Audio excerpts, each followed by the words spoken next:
એકદમ ક્રિસ્પી ફરસાણવાળાની દુકાને મળતા આ પટ્ટી સમોસા ભાગ્યે જ એવું કોઈ હશે કે જેને ન ભાવતા હોય. અને એમાં પણ જો એ ચીઝ કોર્ન પનીરવાળા હોય ને તો નાનાથી લઈ મોટા સુધી દરેકના ફેવરિટ હોય છે. તો આજે આપણે ફરસાણવાળાની દુકાને મળે છે એવા ચીઝ કોર્ન પટ્ટી સમોસા ઘરે તૈયાર કરીશું. એના માટેની પટ્ટી પણ ઘરે તૈયાર કરવાના છે અને એકદમ બહાર જેવો ટેસ્ટી મસાલો પણ ઘરે તૈયાર કરીશું. હલો ફ્રેન્ડ્સ, હું છું હેતલ. કિચન ક્રાફ્ટમાં તમારા બધાનું હાર્દિક સ્વાગત છે. તો ચલો આજની મજેદાર રેસીપી બનાવવાનું શરૂ કરીએ. સૌથી પહેલા તો આપણે સમોસા પટ્ટી ઘરે તૈયાર કરવા માટે લોટ બાંધીશું. તો અહીંયા મેં 1 કપ મેદો લીધો છે અને અડધો કપ આપણે ઘઉંનો રોટલીનો જે લોટ આવે ને એ લીધો છે. થોડું મીઠું એડ કરવાનું છે, તો હાફ ટીસ્પૂન જેટલું મીઠું નાખ્યું છે અને 1 ટીસ્પૂન આપણે અહીંયા આગળ તેલ એડ કરવાનું છે. આમાં તેલનું મોણ બહુ વધારે એડ કરવાનું નથી હોતું. મિક્સ કરી લેવાનું છે. અહીંયા તમે ઈચ્છો તો તમે પૂરો મેદાનો લોટ પણ ઉપયોગમાં લઈ શકો છો અથવા તો એકલો ઘઉંનો લોટ પણ લઈ શકો છો. પણ મેં અત્યારે આ રીતે બંને ભેગા કરી લીધા છે. જેટલો મેદો હોય એનાથી તમારે અડધો અહીંયા આગળ ઘઉંનો લોટ એડ કરવાનો છે અને એનું કારણ હું તમને આગળ જણાવવાની છું. તો થોડું થોડું પાણી નાખી આપણે રોટલી કરતાં થોડો કઠણ હોય એવો લોટ બાંધવાનો છે. જે રીતે પરોઠાનો લોટ બાંધીએ ને એ રીતે બાંધીશું. તો આ રીતે લોટ બંધાઈ જાય પછી એને 15થી 20 મિનિટ માટે રેસ્ટ આપવો જરૂરી છે. 15થી 20 મિનિટ થઈ જાય પછી આપણે એમાંથી રોટલી વણીશું. અને આજે આપણે આ સમોસાને વધારે હેલ્ધી બનાવીશું. એના માટે મેં ડીસાનો કંપનીનું એક્સ્ટ્રા લાઇટ ઓલિવ ઓઇલ લીધું છે, જે આપણા ખરાબ કોલેસ્ટ્રોલને ઘટાડે છે અને એની અંદરથી તમારે મેયોનીઝ બનાવવું હોય તો બનાવી શકાય છે. આપણા ઇન્ડિયન કુકિંગ માટે ખૂબ જ બેસ્ટ છે અને એની એકદમ લાઇટ ફ્રેગ્રન્સ હોય છે. તમારે ખરીદવું હોય તો લિંક તમને નીચે ડિસ્ક્રિપ્શનમાં મળી જશે. હવે 15થી 20 મિનિટ થઈ ગઈ છે તો આપણો લોટ અત્યારે સરસ રીતે સેટ થઈ ગયો છે. તો થોડો મસળી લઈશું અને એના એક સરખા આપણે 6 ભાગ કરવાના છે.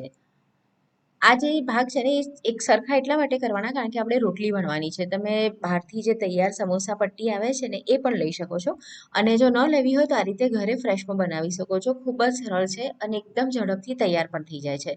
બહુ જ વધારે મહેનતનું આમાં કોઈ જ કામ નથી. એટલે આપણે 6 એક સરખા ભાગ કરી થોડું અટામણ લઈ એને વણી લેવાનું છે. પહેલાં તો આપણે બહુ વધારે એને મોટું નથી વણવાનું. આ રીતની થોડી મોટી પૂરીની સાઈઝ જેટલું વણી લેવાનું અને 2 ભાગ આપણે કરવાના છે તો બીજો ભાગ પણ આવો જ રહેવો જોઈએ એટલે કે બંને સરખા થવા જોઈએ. આપણે જે રીતે રસ સાથે 2 પડી રોટલી ખાઈએ છીએ ને તો લગભગ એના જેવી જ પ્રોસેસ છે. હવે મેં તમને આગળ કીધું હતું કે આપણે મેદાની સાથે ઘઉંનો લોટ કેમ એડ કર્યો એનું કારણ તમને જણાવું. તો જો એકલો મેદો હોય ને તો તમે આ રીતે વણો ને તો એ પાછો ખેંચાય, શ્રિંક થાય એટલે કે જેટલી મોટી સાઈઝ વણી હોય ને એના બદલે ખેંચાઈને થોડી નાની સાઈઝ થઈ જાય. તો આપણે ઘઉંનો લોટ એડ કર્યો છે એટલે આવો પ્રોબ્લેમ તમને નહીં થાય. હવે જો કોઈ એકાદી સાઈઝ નાની હોય તો તમારે એને સાઈડમાંથી થોડી ખેંચી અને બંનેની જે સાઈઝ છે એક સરખી કરી લેવાની. હવે અહીંયા આગળ આપણે એની અંદર તેલ લગાડવાનું છે. બંને બાજુ એકદમ સરસ રીતે તેલ લગાડવાનું છે. જો તેલ બરાબર નહીં લાગ્યું હોય ને તો પડ તમારા ખુલ્લા નહીં થાય અને એ જગ્યા પરથી એ સ્ટીક થશે. તો તેલ એકદમ સરસ રીતે લગાડી દેવાનું છે. આ રીતે આપણે પહેલાં બધા જ વણી અને તૈયાર કરી લેવાના પડ અને પછી ફરી એને વણવાના. વણતી વખતે શું ધ્યાન રાખવાનું કે કિનારીઓથી એને વળતા જવાનું અને એવું લાગે ને કે એક સાઈઝ થોડી નાની થઈ રહી છે તો તમારે એને થોડી આ રીતે ખેંચીને બંનેનું લેવલ એક સરખું કરી દેવાનું. અને વણો ત્યારે બહુ વધારે વજન નહીં આપવાનું અને એની અંદર બિલકુલ જ ચીમટી ન આવવી જોઈએ. એટલે કે આપણે રોટલી વણતા હોઈએ તો લોટ એકની ઉપર એક આવી જાય એવું ન થવું જોઈએ, નહીંતર એ ફૂલશે નહીં. તો બને એટલું આપણે એને પતલું વણી લેવાનું છે. અને વણતી વખતે જરૂર લાગે તો તમારે એની પર થોડું થોડું અટામણ પણ લગાવતા જવાનું છે.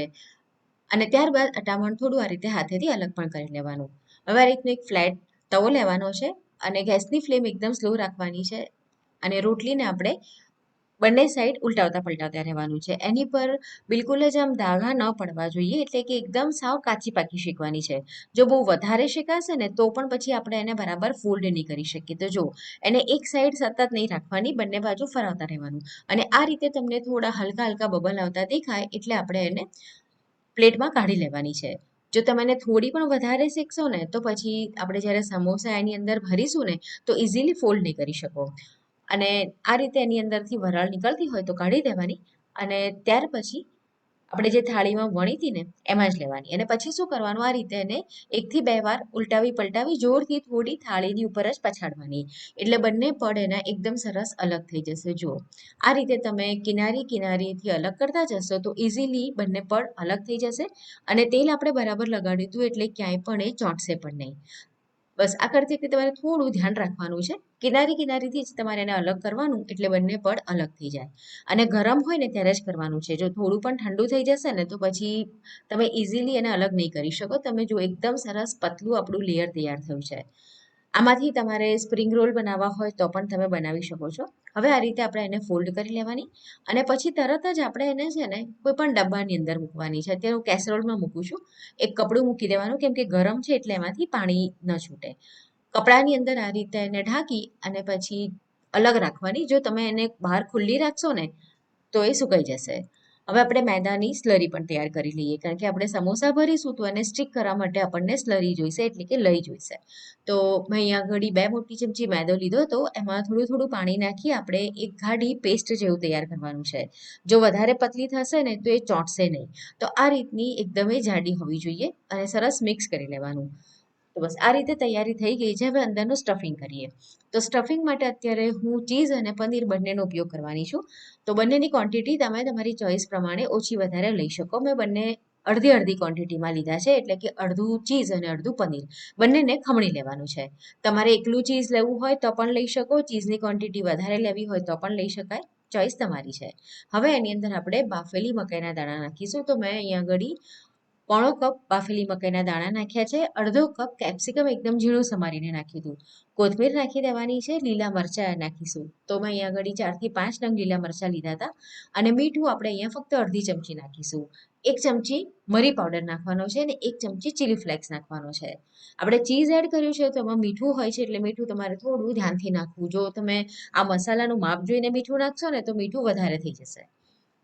મિક્સ કરવાનું છે બરાબર. જો તમને ગમે તો તમે આની અંદર થોડી ડુંગળીને ઝીણી કરીને એડ કરી શકો છો, પણ મેં નથી કરી.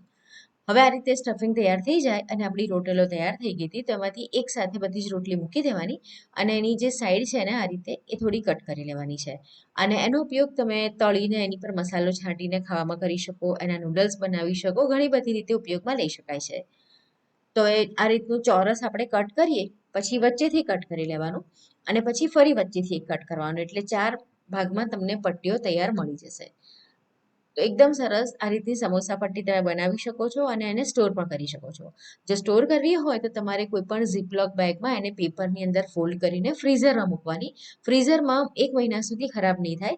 જ્યારે ઉપયોગમાં લેવી હોય તો ઉપયોગમાં લેવાના 2 કલાક પહેલા બહાર કાઢીને રહેવા દેવાની. તો અત્યારે તો હું તરત જ ફ્રેશ જ એને ઉપયોગમાં લેવાની છું. તો તમે જો કેટલી સરસ આપણી એકદમ ફોલ્ડ થઈ જાય એવી પટ્ટી બનીને તૈયાર થઈ છે. હવે એક પટ્ટી લેવાની, એને કોર્નરથી આ રીતે ઉઠાવવાની અને બીજી બાજુ મૂકવાની. તો જો આ રીતનો થોડો કોન જેવો શેપ તૈયાર થશે. એને આમ ફોલ્ડ કરશો એટલે કોન બની જશે. હવે એની અંદર જ આપણે ફિલિંગ ભરવાનું છે અને બહુ વધારે એની અંદર આપણે સ્ટફિંગ નહીં ભરવાનું. જો તમે વધારે ભરશો ને તો આપણે જ્યારે ફોલ્ડ કરીશું ને તો સાઈડમાંથી બહાર આવી જશે. અને આમાં આપણે ચીઝ પણ લીધું છે, તો ઘણીવાર ચીઝ ગરમ થાય ને તો પછી સ્પ્રેડ થઈને બહાર આવતું હોય છે. તો બહુ વધારે એની અંદર નહીં ભરવાનું અને થોડું પ્રેસ કરી દેવાનું. પછી આ બાજુ ફોલ્ડ કરવાનું અને ફરી ફોલ્ડ કરવાનું, એટલે એકદમ સરસ તમારો સમોસાનો શેપ થઈ જશે. અને છેલ્લે જે આ પટ્ટી વધશે એની પર આપણે તૈયાર કરેલી લઈ, એટલે કે સ્લરી લગાવવાની છે અને એકદમ સરસ રીતે એને સ્ટીક કરી દેવાનું. એટલે આપણે તળીએ તો બિલકુલ જ તેલની અંદર જઈને મસાલો છૂટો ન પડે. તો આ રીતે સમોસો તૈયાર કરી લેવાનો છે. હું તમને બીજું અત્યારે કરીને બતાવું. એકદમ ઇઝી છે, તમે 1-2 વાર પ્રેક્ટિસ કરશો તો આવડી જશે. જો આ કોર્નર ઉપાડવાનો અને એને આપણે આ બાજુ ફોલ્ડ કરીને મૂકવાનો સામેની બાજુ. અને તમને જો ભરતા ન ફાવે તો તમે એ જગ્યા ઉપર આ રીતે સ્લરી લગાડીને એને પેક પણ કરી શકો છો. આ રીતે તમે એને પેક કરી દો તો પછી તમે ભરતા હશો તો પણ તમને વાંધો નહીં આવે કે અંદર પૂરણ બહાર નહીં આવે. આ રીતનો કોન બનાવી દેવાનો અને લગભગ 1 થી 1.5 ચમચી જેટલું જ એની અંદર સ્ટફિંગ આવશે, આ સાઈઝના તમે બનાવ્યા હશે તો. અને આમાં તમે ઘરના અન્ય સભ્યોની મદદ લો તો ફટાફટ એકસાથે ઘણા બધા સમોસા તૈયાર પણ થઈ જાય છે. તમે જોયું કે પટ્ટી બનાવવાનું તો એકદમ જ સહેલું કામ છે. એમાં વાર બિલકુલ જ નથી લાગતી. જે વાર લાગે છે ને એ ફક્ત આ ભરવામાં લાગે છે. પણ જો ઘરમાં તમે નાના બાળકો હોય જે તમને થોડી ઘણી હેલ્પ કરી શકે એવા, એમને શીખવાડી દો તો એ તો હોશે આ કામ કરશે. તો આ પ્રમાણે આપણે બધા જ સમોસા તૈયાર કરવાના. સમોસા ભરતી વખતે તમારે ધ્યાન એ રાખવાનું છે કે જ્યારે તમે ભરો ને એને પછી તમારે એને કપડાથી કવર કરીને રાખવાના છે. અને ક્વોન્ટિટી જો વધારે હોય તો ભીના કપડાથી ઢાંકવું. અત્યારે ઓછી ક્વોન્ટિટી હતી તો મેં અત્યારે એને કોરા કપડાથી જ ઢાંકીને રાખ્યા હતા, પણ વધારે હોય તો ભીનું કપડું ઢાંકવું. હવે આપણે એને તળવા માટે મૂકવાના છે. તો તેલ તમારે થોડું ગરમ થઈ જાય પછી ગેસની ફ્લેમને સ્લો ટુ મીડિયમ રાખવાની છે અને સમોસાને તળવા મૂકીશું. જો તેલ બહુ વધારે ગરમ હશે તો બહારથી કલર આવી જશે પણ પડ આપણું ક્રિસ્પી નહીં બને. અને કદાચ ક્રિસ્પી બની જશે તો થોડી વાર પછી એ નરમ પણ પડી જશે. તો એકદમ સરસ ક્રિસ્પી બને, લાંબો સમય સુધી એ ક્રિસ્પી રહે એના માટે તમારે એને સ્લો ફ્લેમ પર તળવાનું છે. તળવા મૂકીએ સમોસાને પછી તમારે તરત નહીં એને ફરાવવાના, એને એની જાતે જ થોડા ઉપર આવવા દેવાના. ઉપર આવે ને પછી તમારે આ રીતની કાંટા ચમચી લેવાની અને એને ફરાવતા રહેવાનું. આ સમોસાને તળવામાં લગભગ 8 થી 10 મિનિટ જેટલો સમય લાગે છે, એકદમ ક્રિસ્પી કરવા હોય તો. અને તમે એને કાચા પાકા તળીને ફ્રીઝમાં સ્ટોર પણ કરી શકો છો, 2 થી 3 દિવસ સુધી એ ખરાબ નહીં થાય. તો 8 થી 10 મિનિટમાં એકદમ સરસ તળાઈ જશે. આવી રીતનો ગોલ્ડન કલર આવી જાય એટલે આપણે એને બહાર કાઢી લેવાનું છે. અને આ પ્રમાણે આપણે બીજા પણ સમોસા તળીને તૈયાર કરી લેવાના છે. જો તમારે એને સ્ટોર કરવા હોય કાચા પાકા તો આટલા બધો કલર નહીં આવવા દેવાનો. અવાજ પરથી જ તમને ખબર પડશે કે કેટલા સરસ છે ક્રિસ્પી બનીને તૈયાર થયા છે. તો તમને આજની રેસીપીનો વિડીયો કેવો લાગ્યો ફ્રેન્ડ્સ કમેન્ટમાં ચોક્કસ જણાવો.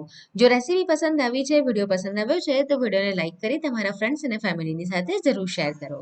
તો ફરીથી મળીએ નવી મજેદાર રેસીપીની સાથે.